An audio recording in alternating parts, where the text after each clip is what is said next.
सांडगे ही महाराष्ट्रातील खास करून उन्हाळ्यातील पारंपरिक वाळवण रेसिपी आहे, जी मिश्र डाळीपासून बनवली जाते. हे सांडगे 4-5 दिवस कडक उन्हात वाळवून ठेवले तर ते वर्षभर साठवून ठेवता येतात.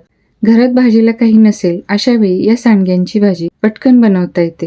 यासाठी हे सांडगे कसे बनवायचे ते पाहूया. आता हे सांडगे करण्यासाठी मी येथे 250 ग्रॅम हरभरा डाळ व 750 ग्रॅम मटकीची डाळ निवडून घेतली आहे. आता या डाळीमध्ये पाणी टाकून ही डाळ 2 ते 3 पाण्याने स्वच्छ धुवून घेऊ. आता या धुवून निथळून घेतलेल्या डाळीमध्ये डाळ बुडेल इतपत पाणी टाकून घेऊ. आता या पातेल्यावरती झाकण ठेवून ही डाळ पूर्ण रात्रभर भिजण्यासाठी हे पातेले किचन ओट्यावरती बाजूला ठेवून देऊ. आता मटकीच्या डाळीसाठी जे भांडे मी घेतले होते ते छोटे पडत असल्यामुळे मी येथे मोठे पातेले घेतले आहे. आता यामध्ये पाणी टाकून ही डाळ 2 ते 3 पाण्याने स्वच्छ धुवून घेऊ. आता या धुवून निथळून घेतलेल्या डाळीमध्ये ही डाळ बुडेल इतपत पाणी टाकून घेऊ. आता या पातेल्यावरती झाकण ठेवून ही डाळ रात्रभर भिजण्यासाठी हे पातेले किचन ओट्यावरती बाजूला ठेवून देऊ. अशा प्रकारे ही डाळ पूर्ण रात्रभर पाण्यामध्ये मी भिजत ठेवली होती. आता या डाळीमधील पूर्ण पाणी मी काढून टाकले आहे आणि त्यामध्ये दुसरे पाणी टाकून ही डाळ मी पूर्ण स्वच्छ धुवून घेतली आहे. आता ही डाळ पुरण यंत्राच्या जाळीवरती टाकून व्यवस्थित निथळून घेऊ. आता ही निथळून घेतलेली डाळ छोट्या मिक्सरच्या भांड्यामध्ये टाकून वाटून घेऊ. ही डाळ पाणी न टाकता पल्स मोडवर ओबडधोबड वाटून घ्यायची आहे. तुम्ही येथे पाहू शकता ही डाळ पाणी न टाकता अशा प्रकारे मी ओबडधोबड वाटून घेतली आहे. आता ही वाटून घेतलेली डाळ परातीमध्ये काढून घेऊ आणि अशाच प्रकारे उरलेली सर्व डाळ वाटून घेऊ. अशा प्रकारे सर्व हरभरा डाळ वाटून झाल्यानंतर ती मी या परातीमध्ये काढून घेतली आहे. अशा प्रकारे ही मटकीची डाळ पूर्ण रात्रभर पाण्यामध्ये मी भिजत ठेवली होती. आता यातील पाणी काढून दुसरे पाणी टाकून ही डाळ मी स्वच्छ धुवून घेतली आहे.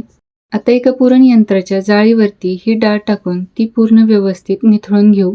अशा प्रकारे सर्व मटकीची डाळ मी निथळून घेतली आहे. आता एका छोट्या मिक्सरच्या भांड्यामध्ये ही डाळ टाकून ती ओबडधोबड वाटून घेऊ. ही डाळ पल्स मोडवरती पाणी न टाकता ओबडधोबड वाटून घ्यायची आहे. अशा प्रकारे ही सर्व डाळ मी ओबडधोबड वाटून घेतली आहे. आता ही वाटून घेतलेली डाळ या परातीमध्ये काढून घेऊ. अशा प्रकारे सर्व मटकीची डाळ वाटून मी या परातीमध्ये काढून घेतली आहे. आता या दोन्ही डाळींचे मिश्रण हाताच्या सहाय्याने व्यवस्थित एकत्रित करून घेऊ. अशा प्रकारे दोन्ही डाळींचे वाटून घेतलेले मिश्रण मी एकत्रित करून घेतले आहे. आता हे सांडगे करण्यासाठी मी येथे 15 लसणाच्या पाकळ्या सोलून घेतल्या आहेत. आता या लसणाच्या पाकळ्या या खिसणीवरती खिसून घेऊ. या ठिकाणी तुम्ही खिसणीच्या ऐवजी मिक्सरचा देखील वापर करू शकता.